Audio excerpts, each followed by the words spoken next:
నమో తస్స భగవతో అర్హతో సమ్మా సంబుద్ధస్స. ఈరోజు మనం సర్వచిత్త చేతసికాల గురించి చెప్పుకుందాం. కొన్ని చేతసికాలు అంటే చిత్త ధర్మాలు కుశల అకుశల చిత్తాలు రెండింటిలోనూ ఉంటాయి. వీటిని సర్వచిత్త చేతసికాలు అని అంటారు. అవి 13 మొత్తం. మొదటిది పస్స అంటే స్పర్శ, రెండవది వేదన, వేదన అంటే ఫీలింగ్, అనుభూతి లేకపోతే సంవేదన, మూడవది సంజ్ఞ, సంజ్ఞ అంటే పర్సెప్షన్, గుర్తించి విలువ కట్టేదే ఈ సంజ్ఞ, నాలుగవది చేతన, ఐదవది ఏకాగ్రత, ఆరవది జీవితేంద్రియం అంటే ప్రాణం, ఏడవది మనసికారం అంటే ఆలోచనలు, 8 వితర్కం అంటే ఆలోచన ప్రారంభమయ్యే స్థితి, 9వది విచారం అంటే నిరంతరం ఆలోచనలో ఉండడమే విచారం అంటారు, 10వది ఆదిమోక్షం అంటే సంకల్పం అని చెప్పుకోవచ్చు, నిష్ఠ అని చెప్పుకోవచ్చు, 11 వీర్యం అంటే ఎఫర్టు, ప్రయత్నం లేకుంటే కృషితో సాధించడం, తర్వాతది ప్రీతి అంటే సంతోషంతో నిండిన సంతృప్తి అంటారు, 13 చంద, చంద అన్నది మనకి దిపాదాల్లో కూడా వస్తూ ఉంటుంది. చంద అంటే ఒక ఉద్దేశము లేకపోతే ఒక బలమైన ఇచ్చ, కోరిక అని కూడా చెప్పుకోవచ్చు, ఉద్దేశం అని కూడా చెప్పుకోవచ్చు. ఈ 13 చేతసికాలు అన్నీ కూడా ఈ మంచి చెడు అంటే కుశల అకుశల చిత్తాలతో అంటే ఈ విజ్ఞానాలతో రెండింటితో కలిసి ఉంటాయి. మొదటిది పస్స. ఈ పస్స చేతసికం స్పర్శను అనుభూతిలోకి తెస్తుంది. పస్స అనేది పాలీ పదం, తెలుగులో అయితే స్పర్శ అంటాము. ఈ స్పర్శ ఇంద్రియ విషయానికి మనస్సుకి మధ్య జరుగుతుంది, అంతేకాని భౌతికంగా శరీరంపై కలిగే స్పర్శ కాదు. అంటే చేతితో కానీ శరీరంతో కానీ తాకడం వల్ల వచ్చే స్పర్శ అనుభూతి కాదు. రెండు భౌతిక వస్తువుల మధ్య జరిగే స్పర్శ కూడా కాదు. ఇది కేవలం మనసుకి ఇంకా ఇంద్రియాలకు అంటే ఇంద్రియ విషయాలకు మధ్య జరిగే స్పర్శ మాత్రమే. కానీ కొన్ని విషయాలలో స్పర్శ తీవ్రంగా ఉండి మనసు ఇంద్రియ విషయాలు పరస్పరం స్పర్శించుకుంటూ ఉన్నప్పుడు అది నిజమైన శారీరక స్పర్శ అని అనిపిస్తూ ఉంటుంది. ఉదాహరణకి ఒక వ్యక్తి నిమ్మకాయను తింటున్న పిల్లవాడిని చూసినప్పుడు అతడి నోట్లో నీళ్ళూరుతాయి. ఒక పిరికివాడు 2 వ్యక్తులు పోట్లాడుకుంటూ ఉంటే చూసి భయంతో వణకడం, యవ్వనంలో ఉన్న అమ్మాయి యవ్వనంలో ఉన్న అబ్బాయి గొంతు విన్నప్పుడు వారి హృదయంలో వింత అనుభూతితో కంపించడం, అలాగే ఇది అబ్బాయిల్లో కూడా జరుగుతుంది. ఈ ఉదాహరణలో మనస్సు నిమ్మకాయతో స్పర్శిస్తుంది, అలాగే మిగతావి కూడా అంటే ఈ ఇంద్రియాల విషయాలతోటి స్పర్శ జరగటం మనసుకి ఇంద్రియ విషయాలతోటి. అందుకే నోట్లో నీళ్ళూరడం, ఇంకా పిరికివాడు భయంతో వణకడం మొదలైనవి జరుగుతాయి. పస్స అంటే స్పర్శ ఇటువంటి స్వభావాన్ని కలిగి ఉంటుంది. ఇలా ఈ పస్స అనే చేతసికం కుశల అకుశల విషయాలు రెండింటితో సమానంగా వర్తిస్తుంది. ఉప్పుని వాడి వంటకాలను రుచికరంగా ఉండవచ్చు, అలాగే రుచి పాడయ్యేలాగా కూడా చేయొచ్చు. అలాగే ఈ పస్స కూడా మంచి చెడు చిత్తాలతో అంటే ఆ విజ్ఞానాలతో కలిసి పనిచేస్తుంది. ఈ పస్స చేతసికం విపాక చిత్తాలతోనూ ఇంకా క్రియా చిత్తాలతోనూ కూడా పనిచేస్తుంది. రెండవది వేదన. వేదన అంటే అనుభూతి. 6 రకాల ఇంద్రియ విషయాలు అయిన రూప ఆలంబన మొదలైన వాటి గురించి మనం ఇంతకుముందు చెప్పుకున్నాము. ఇంద్రియాలు వాటి విషయాలు. ఈ 6 ఇంద్రియ విషయాలు ఏంటి? రూపము, శబ్దము, వాసన, రుచి, స్పర్శ, ఇంకా మనసులో కలిగే ఆలోచనలు. ఇంద్రియాలు, వాటి విషయాలు. ఒక్కొక్క దాన్ని తిరిగి 3 విధాలుగా విభజించవచ్చు. మొదటిది ఇష్ట ఆలంబనం, అంటే ఇష్టపడే విషయాలు. రెండవది అనిష్ట ఆలంబనం, అంటే ఇష్టం లేని విషయాలు. మూడవది ఇష్ట మధ్యత ఆలంబనం, అంటే మధ్య రకం విషయాలు. ఇష్టపడే విషయాలకు, ఇష్టం లేని విషయాలకు మధ్యస్థంగా ఉండేవి. ఇష్టపడే ఇంద్రియ విషయాలని ఇష్ట ఆలంబనం అంటారు. అందమైన రూపం, లేకుంటే మధురమైన శబ్దం, మంచి సువాసన, మంచి రుచి, సుఖస్పర్శ, అలాగే మంచి పేర్లు అంటే శబ్దాలు, ఇంకా అందమైన భవనాలు, ఇవన్నీ ఇష్ట ఆలంబనలు. ఆలంబన అంటే ఇంద్రియ విషయాలు. ఇంద్రియాలు వాటికి సంబంధించిన విషయాలను గ్రహిస్తాయి. ఇష్టం కాని ఇంద్రియ విషయాలని అంటే ఆలంబనలు, వాటిని అనిష్ట ఆలంబనలు అని అంటారు. ఉదాహరణకి ఎవరైనా కురూపిని చూసినప్పుడు, కఠోర శబ్దం విన్నప్పుడు, దుర్వాసన, రుచి లేని ఆహారం, వద్దనుకున్న స్పర్శ, ఇంకా చెడు పేర్లు, నామాలు అంటారు. అస్తవ్యస్తమైన మురికి భవనాలు, ఇవన్నీ కూడా అనిష్ట ఆలంబనలు అని చెప్పుకోవచ్చు. ఇంద్రియ విషయాలు ఇష్ట అనిష్టాలకు మధ్యస్థంగా ఉన్నప్పుడు వాటిని ఇష్ట మధ్యత ఆలంబనలు అని అంటారు. ఈ రూపం అందమైనది కాదు, అలాగని కురీపి కాదు. అటువంటి రూపం ఉంటే దానిని ఇష్ట మధ్యత ఆలంబన అని అంటారు. ఈ వేదనలు 5 రకాలుగా ఉంటుంది. సుఖవేదన, దుఃఖవేదన, సోమనస్స వేదన అంటే మానసిక దుఃఖం, దోమనస్స వేదన అంటే ఇది కూడా ఒక రకమైన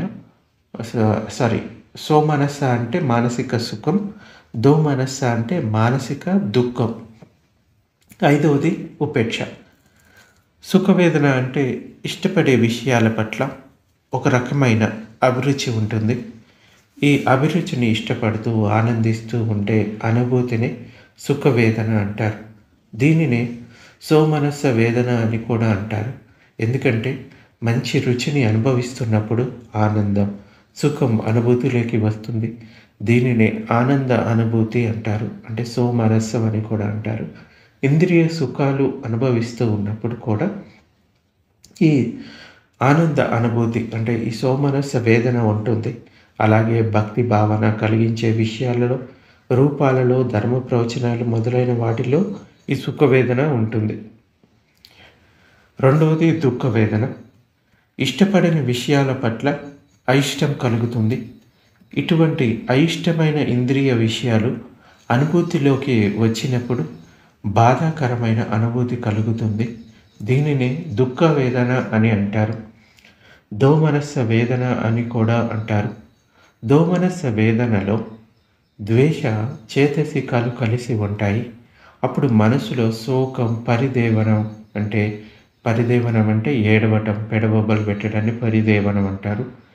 దుఃఖం, మానసిక సంక్షోభం అంటే దోమనస్సం, ఇంకా ఉపాయాసం అంటే ఆందోళన కలుగుతుంది ఎప్పుడు ఈ దుఃఖ వేదన ఉన్నప్పుడు. మూడవది ఉపేక్ష వేదన అంటే తటస్థ వేదన అని కూడా చెప్పుకోవచ్చు. ఇష్టము అనిష్టం కానీ మధ్యస్థ వేదనలో మంచి అని కానీ చెడు అని కానీ చెప్పలేని మధ్యస్థ అనుభూతులు ఉంటాయి. ఇటువంటి అనుభూతుల్ని ఉపేక్ష వేదన లేకుంటే తటస్థ వేదన అని అంటారు. ఇటువంటి అనుభూతుల్లో ఎటువంటి సంతోషం కానీ బాధ, దుఃఖం కానీ ఉండవు. మనం కూర్చున్నప్పుడు, నడుస్తున్నప్పుడు, వెళ్తూ ఉన్నప్పుడు, వస్తూ ఉన్నప్పుడు ఎన్నెన్నో విషయాలని, వస్తువులని అనుభూతిలోకి వస్తున్న వాటిలో సుఖం కానీ బాధ, దుఃఖం కానీ ఉండవు. వాటిని ఉపేక్ష వేదన లేక తటస్థ వేదన అని అంటారు.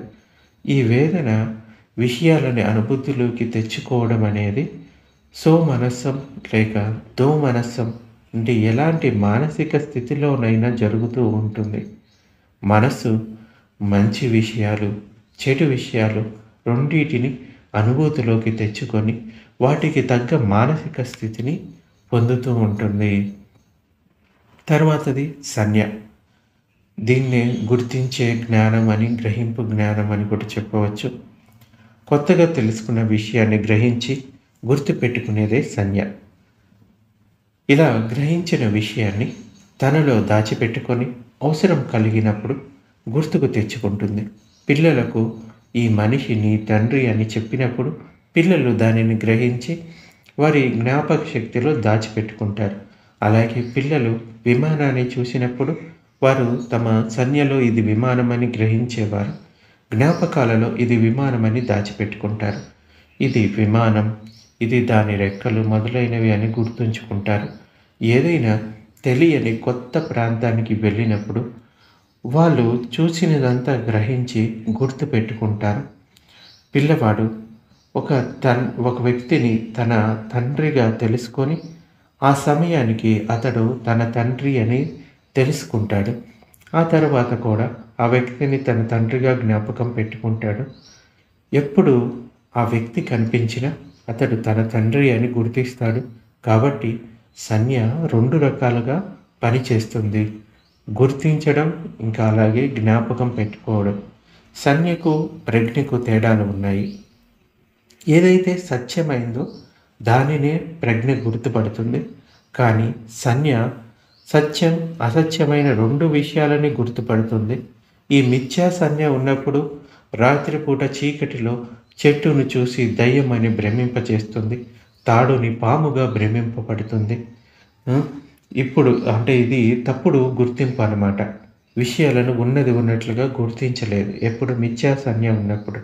ప్రజలు సత్యాన్ని అసత్యంగాను, అసత్యాన్ని సత్యంగాను, అశ్లీలాన్ని శీలంగాను, శీలాన్ని అశ్లీలంగాను గుర్తిస్తూ ఉండటం అనేది దృష్టి చేతసికం మరియు ఈ సంజ్ఞా చేతసికాల వల్లనే జరుగుతుంది.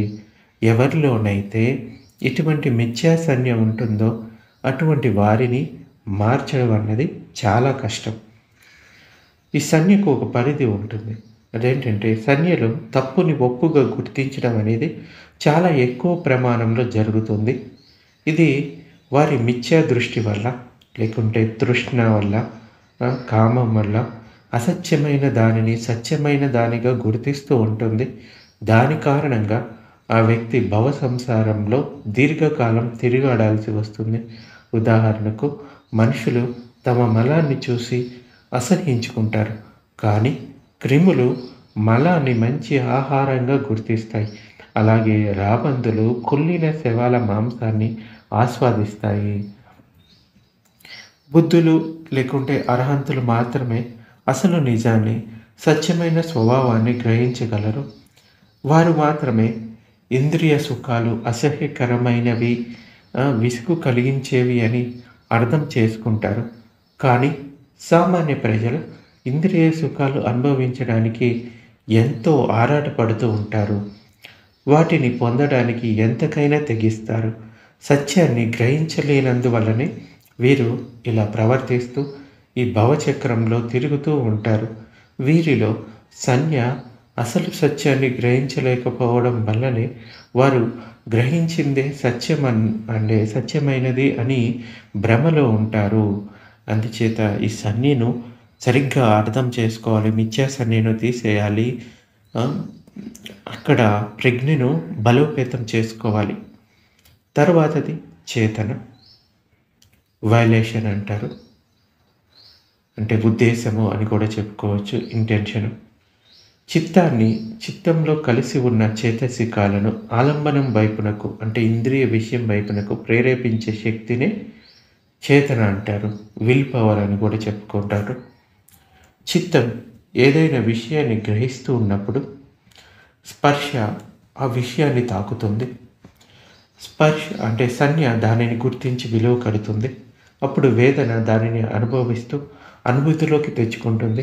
ఇతర చేతసికాలు ఏంటి? ఏకాగ్రత, జీవితేంద్రియం, మానసికారం వాటికి సంబంధించిన విధులను నిర్వర్తిస్తూ చిత్తంతో పాటు అన్ని చేతసికాల ప్రభావం కలిసికట్టుగా ఒకేసారి చిత్తంలో కలుగుతూ ఉంటాయి. మనసు ఏదైనా ఆలంబనాన్ని గ్రహిస్తూ ఉన్నప్పుడు మంచి చేతసికాలు అంటే శ్రద్ధ, సతి లేక అకుశల చేతసికాలు లోభం, ద్వేషాలు కూడా వాటిలో కలుస్తాయి.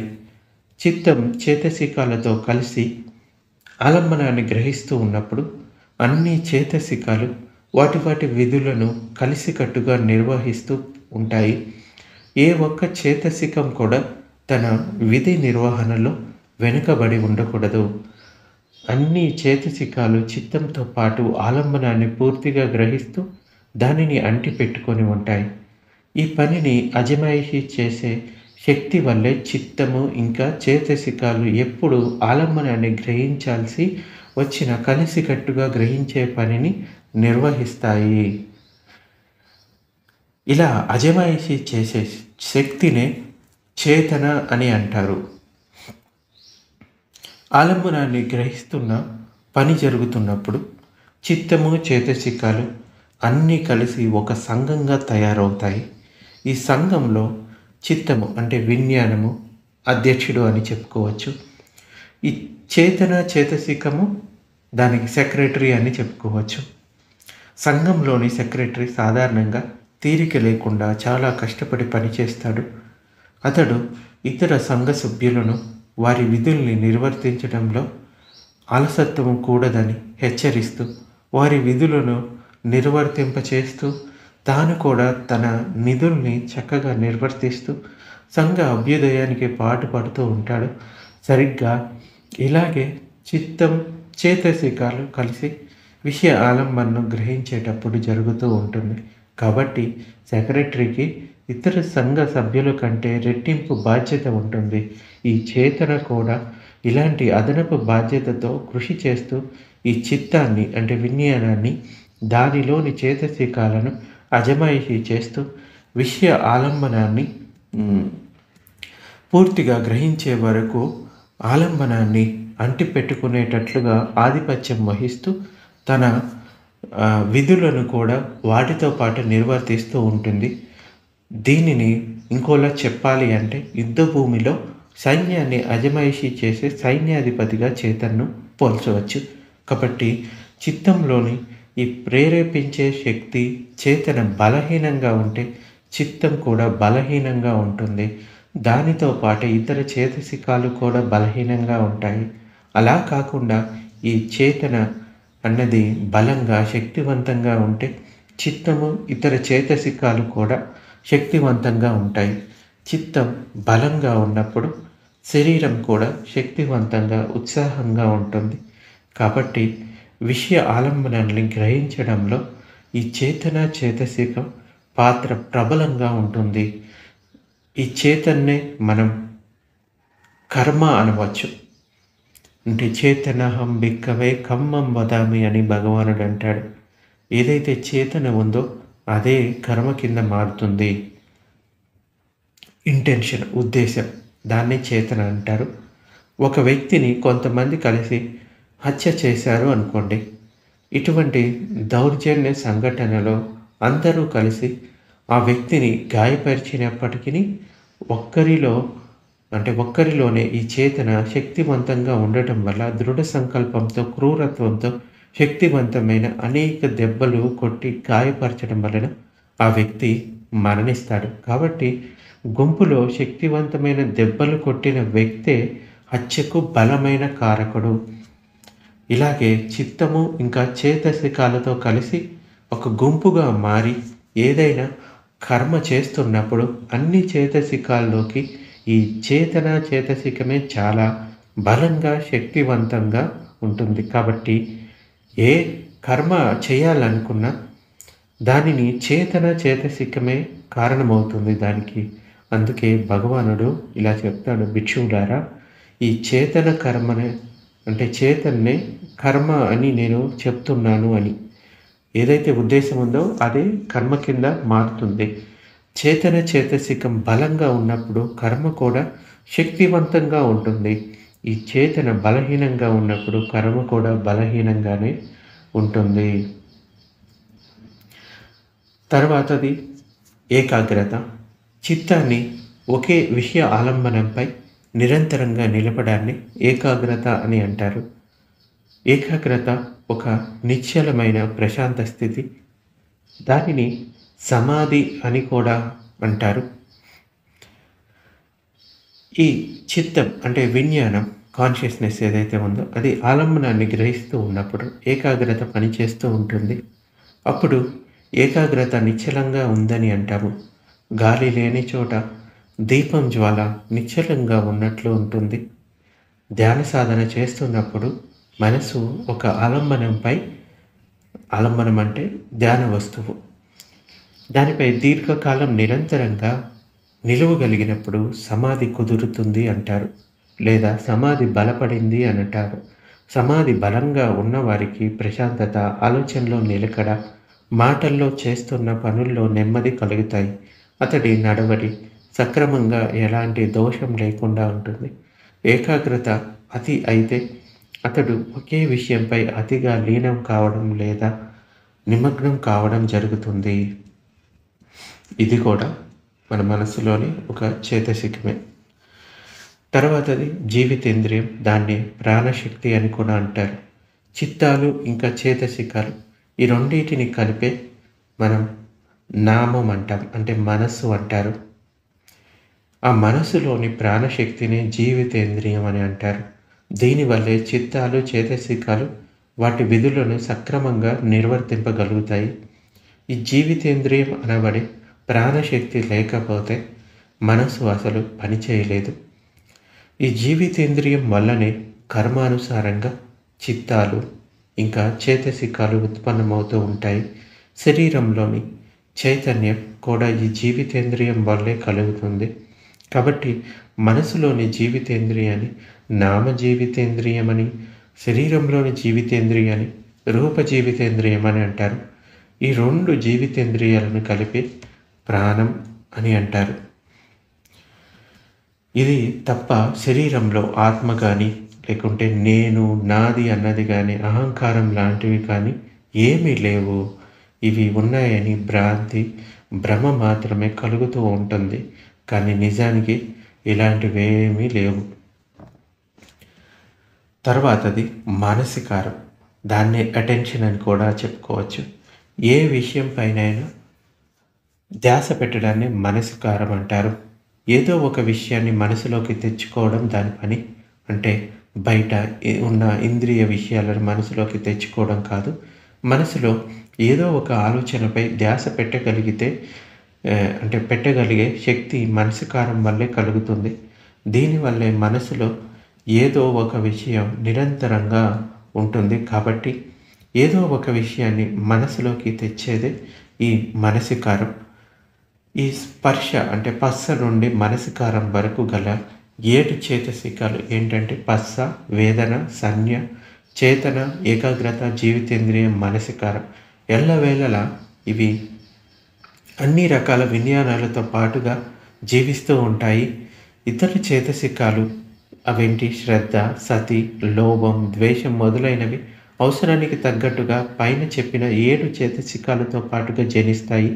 సంవేదనలు అనుభూతిలోకి వస్తూ ఉన్నప్పుడు వేదన ప్రాధాన్యత వహిస్తుంది.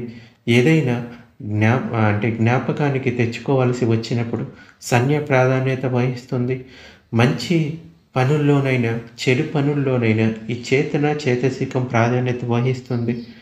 దేనిపైన నిరంతరంగా ధ్యాస పెట్టవలసి వచ్చినప్పుడు, అంటే ధ్యాస పెడుతూ ఉన్నప్పుడు ఈ ఏకాగ్రత అంటే సమాధి చేతసికం ప్రాధాన్యత వహిస్తుంది.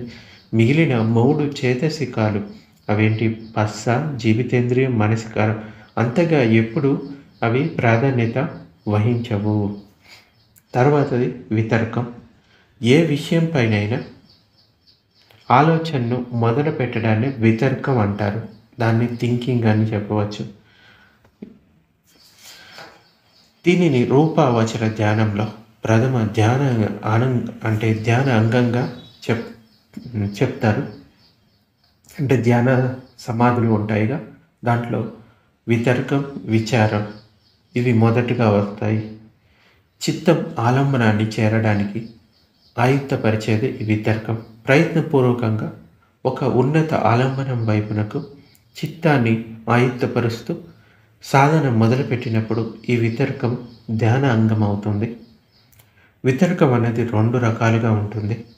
అకుశల వితర్కం, అలాగే కుశల వితర్కం. అకుశల వితర్కాలు 3 రకాలు ఉంటాయి. అవేంటంటే కామ వితర్కం, అంటే ఇంద్రియ సుఖాల గురించి, సుఖభోగాల గురించి ఆలోచించడం, ఇది అకుశల వితర్కం. రెండోది అవ్యాపాద వితర్కం, అంటే ద్వేషంతో ఉన్న ఆలోచనలు చేయడం. మూడోది విహింస వితర్కం, ఎవరికో హాని చేయాలి అని, అవమానపరచాలి అని ఆలోచించడం. ఈ మూడు కూడా అకుశల వితర్కాల కిందకే వస్తాయి. కుశల వితర్కాలు కూడా ఉన్నాయి.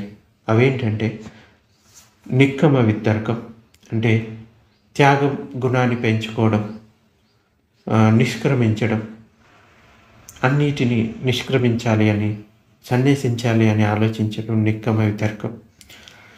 రెండోది అవ్యాపాద వితర్కం, అంటే ప్రేమతో, దయతో, కరుణతో కూడిన ఆలోచనలతోటి ఉండటం. మూడోది అవిహింస వితర్కం, అంటే కరుణతో ఉండటం, ఎటువంటి హింస ఆలోచనలతో ఉండకుండా కరుణతోటి ఉండటం. ఈ కామ వితర్కం, నిక్కమ వితర్కం, ఇవి ఇంద్రియ సుఖ సౌఖ్యాల గురించి ఆలోచిస్తూ శారీరక సౌందర్యం గురించి కానీ, మధుర శబ్దాలు మొదలైన వాటి గురించి కానీ, లేక ఆస్తి సంపదల గురించి కానీ ఆలోచిస్తూ వాటిని ఎలా సంపాదించాలని ఆలోచిస్తూ ఉన్నప్పుడు ఈ కామ వితర్కం లోభంతో కూడి ఉంటుంది. అలాగే ఆలోచనలు త్యాగం చేయడం, అంటే నిష్క్రమించడం, సన్యసించడం గురించి, సాధువుగా మారడం గురించి, దానం ఇవ్వడం గురించి, ఉపోసద వ్రతాల గురించి, ధ్యానము అంటే తపస్సు చేయడం గురించి కానీ ఆలోచిస్తున్నట్లయితే దానిని నిక్కమ వితర్కం అంటారు. ఎందుకంటే దానిలో లోభం నుంచి తప్పించుకోవాలన్న కోరిక ఉంటుంది. అలాగే వ్యాపాద వితర్కం, అవ్యాపాద వితర్కం. ఈ వ్యాపాదం అంటే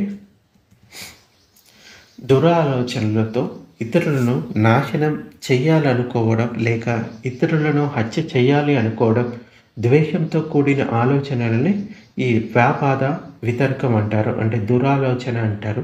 ద్వేషానికి వ్యతిరేకమైనదే ఏంటి? ప్రేమతో కూడిన దయాగుణం, మైత్రి, అందరి క్షేమాన్ని కోరుకోవడం, ఇతరులకు ఎలా సహాయపడాలని ఆలోచించడాన్ని అవ్యాపాద వితర్కం అని అంటారు. తర్వాతది విహింస, అవిహింస వితర్కం. విహింస అంటే దురాలోచన, హింస చేయాలనే ఆలోచన, ద్వేషంతో ఇతరులకు హాని చేయాలనుకోవడం, చిత్రహింసలు చేయాలనుకోవడం, ద్వేష మనసుతో ప్రేరేపించబడి ఇతరులను హింసించాలని, లేకుంటే చంపాలి అని ప్రణాళిక రూపొందించడం విహింస వితర్కం. ఇంకో పక్క అవిహింస అంటే కరుణ, జాలి. ఇది విహింస వితర్కానికి వ్యతిరేకమైనది. ఇతరులను బాధల నుంచి దూరం చేయాలి అని ఆలోచించడం అవిహింస వితర్కం. దాన్ని బట్టి విహింస అకుశలమని, అవిహింస కుశలమని స్పష్టంగా తెలుస్తుంది. కాబట్టి మనమంతా మనలోని నీతి బాహ్యమైన 3 అకుశల వితర్కాలను అణిచిపెట్టుకొని నీతివంతమైన 3 కుశల వితర్కాలను అభివృద్ధి చేసుకోవాలి. తర్వాతది విచారం. మనసుని నిరంతరంగా ఒక విషయంపై కేంద్రీకరించడాన్ని విచారం అని అంటారు. వితర్కం మనసును ఒక విషయం పైకి చేర్చిన అది ఆ విషయంపై స్థిరంగా ఉండలేదు. కానీ వితర్కం శక్తి ద్వారా తెలుసుకున్న విషయాన్ని విచారం చుట్టుముట్టి స్థిరంగా పట్టుకొని తన ఆధీనంలోకి తెచ్చుకుంటుంది. కొంతసేపు ఆ విషయాన్ని మాటికి రాపిడి చేస్తూ, స్పర్శిస్తూ అర్థం చేసుకుంటుంది. తర్వాతది ఆది మోక్షం, అంటే సంకల్పం, డిటర్మినేషన్ అని చెప్పుకోవచ్చు. ఏదైనా చేయాలని సంకల్పించుకోవడం ఆది మోక్షం. ఏదైనా ఒక పనిని చేయాలా వద్దా అని నిర్ణయించుకోవడం, లేక మంచి చెడుల మధ్య భేదం తెలుసుకోవడమే ఈ ఆది మోక్షం పని. ఈ చేతసికం నుండి, అంటే ఈ చేతసికం మంచి పనులైనటువంటి దానం, శీలపాలన లాంటివి చేయాలనుకోవడం, లేక దుష్ట కార్యాలైన హత్య చేయడం లాంటి పనులు చేయాలా వద్దా అన్నది నిర్ణయిస్తుంది. ఎవరో తనను మోసం లేక అపకారం చేస్తారనుకోవడం ఆది మోక్షం చేతసికం వల్లనే జరుగుతుంది. తప్పుడు నిర్ణయం వల్లనే ఈ ఆదిమోక్షం అసత్యాలను సత్యమని నమ్ముతుంది. తర్వాతది వీర్య, అంటే ఎఫర్ట్ అని చెప్పుకోవచ్చు. పాలీలో వీర్య అంటారు. వీర్యం అంటే కృషి లేకుంటే ప్రయత్నం. కష్టపడి శ్రమించేవాడు తన కృషి లేక ప్రయత్నాన్ని నిర్ణయాత్మకంగా, ధైర్యంగా తను అనుకున్నది సాధించడానికి ఉపయోగిస్తాడు. ఈ పట్టుదల లేని మనిషి సోమరిగాను, పిరికివాడుగాను ఉంటాడు. అటువంటి వాడు పని చేయకుండా తప్పించుకుంటూ ఉంటాడు, లేక బాధ్యతలను స్వీకరించడానికి భయపడతాడు. తాను అలా ఉండడానికి కుంటి సాకులు చెప్తాడు. చాలా ముందుగా వచ్చాను, చాలా ఆలస్యంగా వచ్చాను, చాలా చలిగా ఉంది, చాలా వేడిగా ఉంది, ఈరోజు చాలా ఆకలి వేసింది, భుక్త అంటే ఎక్కువ తినేశాను ఉంది అని మొదలైన కారణాలని తన పని చేయకపోవడాన్ని గురించి చెప్తాడనమాట. అంటే నేను ఈ పని చేయలేడానికి ఈరోజు ఈ కారణాలు ఉన్నాయని సాకులు వెతుక్కుంటూ ఉంటాడు సోమరిగా ఉన్న వ్యక్తి. ఇలాంటి తీనమిద్దాలతో, అంటే మత్తు ఇంకా బద్ధకాలతో బాధపడుతూ ఉంటారు. ఈ రెండు అకుశల చేతసిక్కలు వీర్యానికి పూర్తిగా వ్యతిరేకమైనవి. ఈ పట్టుదల గల మనిషి బాధలు, కష్టాలు, సమస్యలతో తలమునకలు అవుతున్నప్పటికీ ఎన్నడూ తప్పు చేయడు. తను అనుకున్నది సాధించడానికి అతడు తన ప్రాణాల్ని సైతం త్యాగం చేయడానికి సిద్ధపడతాడు. ఉదాహరణకి బోధిసత్వుడైన జనక మహారాజు ఒకసారి ఓడలో ప్రయాణం చేస్తూ ఉన్నప్పుడు ఏదో కారణం వల్ల ఓడ పగిలి విరిగిపోతుంది. అప్పుడు జనక మహారాజు భయపడకుండా గొప్ప వీర్యంతో, అంటే గొప్ప ప్రయత్నంతో సముద్రంలో దూకి ఈదడం ప్రారంభించాడు. ఎంతో పట్టుదలతో సముద్రంలో ఈదుతుండగా ఒక దేవత మహారాజుని రక్షించింది. ఆయనతో పాటు ఓడలో ప్రయాణం చేస్తున్నవారు భయభ్రాంతులై ఏడుస్తూ వారి వారి దేవుళ్లను, దేవతలను రక్షించమని ప్రార్థిస్తూ అందరూ మరణించారు. వారంతా చేపలకు, తిమింగలాలకు ఆహారమయ్యారు. కానీ జనక మహారాజు నిర్విరామంగా 7 రోజుల పాటు ఎంతో పట్టుదలతోటి, కృషితో ఈది ఒడ్డుకు చేరాలని ప్రయత్నించాడు. ఈ 7 రోజులు ఉపవాస దీక్ష చేశాడు. అందువల్లనే జనక మహారాజు రక్షింపబడ్డాడు. అందువల్ల ఏదైనా కష్టాలు వచ్చినప్పుడు అధైర్యపడకుండా గొప్ప పట్టుదలతో కృషి చేయాలి. అదే మన ఈ వీర్య అని చెప్పవచ్చు. ఈ పట్టుదల వల్ల కలిగే లాభాలు మన నిత్య జీవితంలో కనపడుతూనే ఉంటాయి. క్రమం తప్పకుండా నడవడం, వ్యాయామాలు చేయడం, పరిగెత్తడం లాంటివి చేయడం, సరైన భోజన అలవాట్లు, వ్యక్తిగత శుభ్రత, పౌష్టికాహారం, మందులు వేసుకుంటూ ఆరోగ్యాన్ని కాపాడుకునే ప్రయత్నాలన్నీ ఈ వీర్యం, సంకల్పం, పట్టుదల వల్లనే జరుగుతాయి. సోమరితనం లేకుండా నిరంతరం కృషి చేయగలిగిన వాడే తన స్వంత లాభం కోసం ఆరోగ్య నియమాలని క్రమం తప్పకుండా పాటించగలుగుతాడు. ఇది మనకి రోజువారీ వర్తక వ్యాపార క్షేత్రంలో పట్టుదల కలవారు అన్ని విధాల కృషి చేస్తూ ఈ వీర్యం లేని వారికన్నా, అంటే పట్టుదల లేని వారికన్నా పై చేయిగా ఉంటారు. సోమరులు ప్రతి విషయంలోనూ వెనుకబడే ఉంటారు. విద్యా విషయాలలోనూ ఈ పట్టుదల కలవారే ముందంజలో ఉంటారు. సంక్షిప్తంగా చెప్పాలి అంటే ఆర్థిక, సామాజిక, ఆరోగ్య, విద్యా విషయాల క్షేత్రాలలో వెనుకబాటుతనం ముఖ్యంగా పట్టుదల లేకపోవడం వల్లనే కలుగుతుంది. ఎవరైతే ఈ పట్టుదల కలిగి ఉంటారో అతడు సాధించలేనిదంటూ ఏమీ ఉండదు. బుద్ధుడు సర్వజ్ఞుడై బోధి ప్రాప్తి పొందడం ఆయన సాటి లేని ఈ వీర్యం వల్లనే, అంటే పట్టుదల వల్లనే సాధ్యమైంది. బుద్ధత్వం ప్రాప్తించిన తరువాత కూడా ధర్మాన్ని 45 సంవత్సరాల పాటు నిర్విరామంగా అందరికీ బోధించాడు. మానవులకు, దేవతలకు, బ్రహ్మలకు ఎల్లప్పుడూ ఆయన మొదట వెల్లడవుతున్న సత్యాన్ని తెలుసుకోవాలి. తరువాతనే ఈ సత్య మార్గం ద్వారా పయనిస్తూ సాధన చేయాలి అని బోధించేవాడు. ఈ రెండింటిలోనూ వీర్యం అవసరమవుతుంది. నిజమైన మానవుడు నిరంతరంగా కృషి చేస్తూనే ఉండాలి. తెలివైన వారు ఎప్పుడు సోమరుల్లా ఉండకూడదు అని బోధించేవాడు. ఇంకా ఈ పట్టుదల ప్రాముఖ్యత తెలివితేటలతో కూడిన ప్రయత్నపూర్వక కృషి ఉన్నప్పుడే తెలుస్తుంది. అంతేగాని పనికిరాని తెలివి తక్కువతో చేసే ప్రయత్నంతో ప్రయోజనం ఉండదు. అటువంటి వీర్యం పనికిరాదు. అంటే పట్టుదల, కృషి పనికిరాదు. ఎటువంటి కృషి చేస్తున్నాం అనేది కూడా ఇంపార్టెంట్ ఇక్కడ. తర్వాతది ప్రీతి. ప్రీతి అంటే జాయ్ అని చెప్పవచ్చు. జాయ్‌ఫుల్, ఇంకా సాటిస్ఫాక్షన్, సంతోషం అని కూడా చెప్పవచ్చు. ప్రీతి అంటే సంతోషంతో కూడిన తృప్తి. ప్రీతి అంటే సుఖానుభూతి కాదు, ఇది మనసులో కలిగే తృప్తి భావన మాత్రమే. ఉదాహరణకి, దాహం వేస్తున్న వాడికి నీళ్ళ శబ్దాన్ని కానీ, నిజంగా తాగినప్పుడు కానీ కలిగే అనుభూతి ఏదైతే ఉంటుందో దీనినే ప్రీతి అని అంటారు. నీళ్ళని చూడగానే ప్రీతి అనుభూతిలోకి వస్తుంది. ఆ నీటిని తాగినప్పుడు అతడికి సుఖానుభూతి కలుగుతుంది. ఈ ప్రీతి స్వభావం ఇలా ఉంటుంది. ప్రీతి తనకు ఇష్టమైన వారితో, అభిమానులతో మాట్లాడుతూ ఉన్నప్పుడు, ఇష్టమైన సంగీతం వింటూ ఉన్నప్పుడు, లేక ధర్మ ప్రవచనాలు వింటూ ఉన్నప్పుడు కలుగుతుంది. ఏదైనా పుణ్యకార్యం చేస్తూ ఉన్నప్పుడు కూడా ప్రీతి జనిస్తుంది. ఉదాహరణకు, రక్తదానం చేస్తున్నప్పుడు ప్రీతి జనిస్తుంది. కొన్ని సందర్భాల్లో మనం పెట్టిన భోజనం తిని ఆనందించే వారిని చూసినప్పుడు కూడా ప్రీతి జనిస్తుంది. ఇంకొన్ని సందర్భాల్లో ప్రీతి తీక్షణమై తృష్ణతో కూడిన సోమరస్యం అవుతుంది. అటువంటప్పుడు మనసులో ప్రశాంతత, ఈ ప్రీతి ప్రస్ఫుటంగా కనిపిస్తూ ఉంటుంది.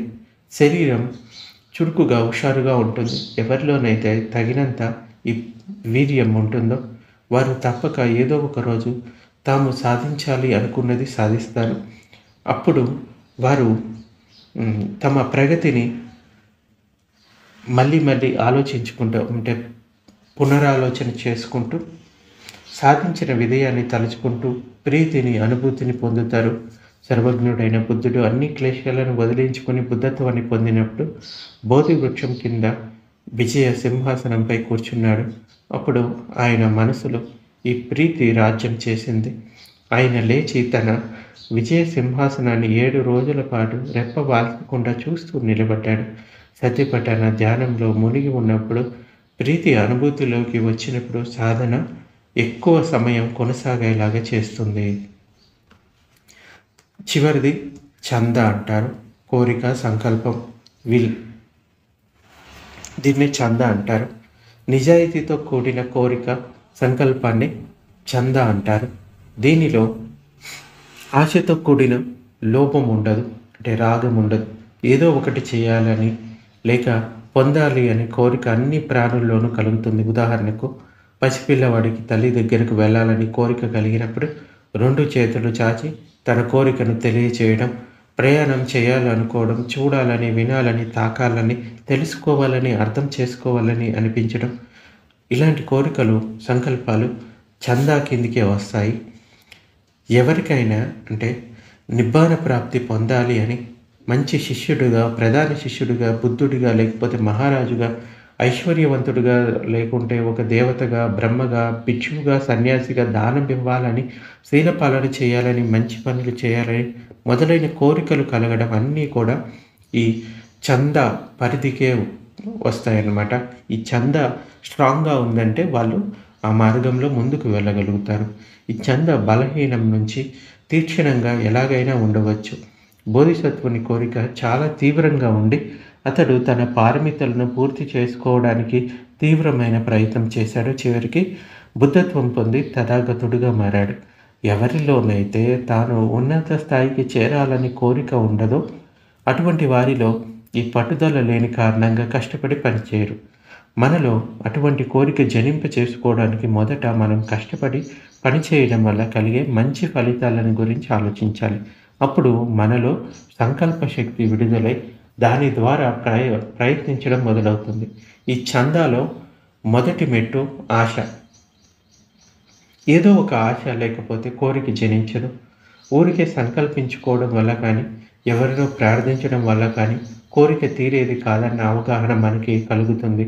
దీనివల్ల చివరిగా గట్టి ప్రయత్నం చేయడం మొదలు పెడతారు. గట్టి ప్రయత్నం వల్లనే అసలు ఫలితాలు కలుగుతాయి. ఉదాహరణకు, నీవు హైదరాబాద్ నుంచి ఢిల్లీకి ప్రయాణం చేయాలనుకున్నంత మాత్రాన నీవు అక్కడికి వెళ్ళలేవు కదా.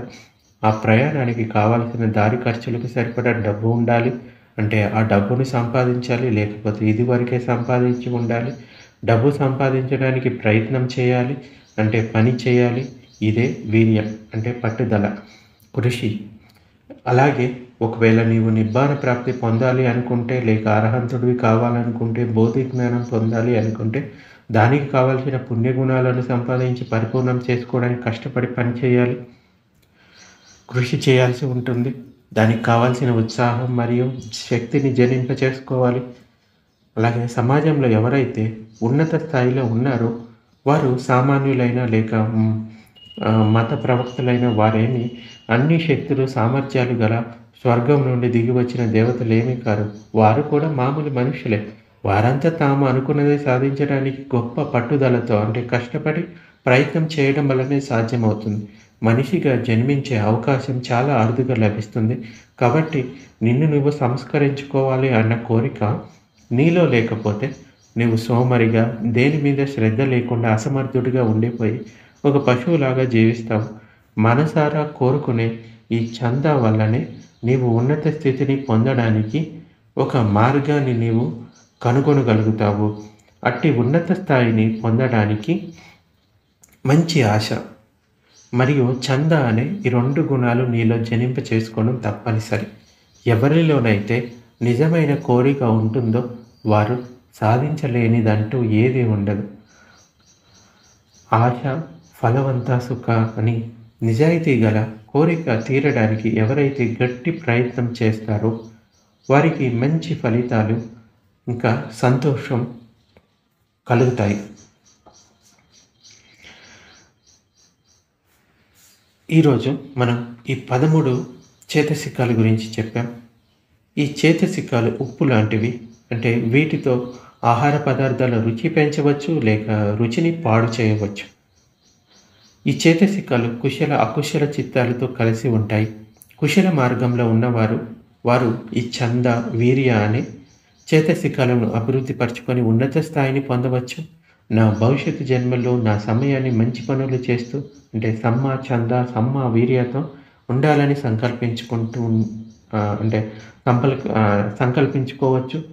నాతోటి వారు స్నేహితులు తెలిసిన వారందరూ ఈ చేతనలతో ఉండి సమ్మ చంద అంటే నీతివంతమైన న్యాయపరమైన ఈ కోరిక ఇంకా వీర్యాలను పొందడానికి గట్టి ప్రయత్నం చేస్తూ ముందురుగా కానీ మనసులో అనుకోవచ్చు. ఈ చేతసిక్కాలు మంచి చెడు చిత్తాలతో కలిసి ఉంటాయి. చేతసిక్కాలు మనసుపై ఆధిపత్యం వహిస్తాయి. కాబట్టి ఏ మనిషి కూడా సోమరిగా జీవించరాదు, మతిమరుపుతో ఉండరాదు, మర్చిపోయి కూడా సోమరిగా ఉండరాదు.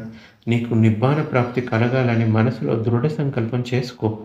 నువ్వు కుశల కర్మ ప్రతిష్ఠించుకుంటే నీలో అన్ని మంచి చేతసిక్కాలు నీ మనసులో అభివృద్ధి చెందడానికి అవకాశం ఉంటుంది. అంచేత మనం ఈ ఇంటెన్షన్ చందాన్ని కుశల విషయాల వైపుకి సంకల్పించుకోవాలి. అలాగే గట్టి పట్టుదలతో సోమరితనం లేకుండా పని చేయాల్సి ఉంటుంది. సో ఇది ఈరోజు ప్రవచనం.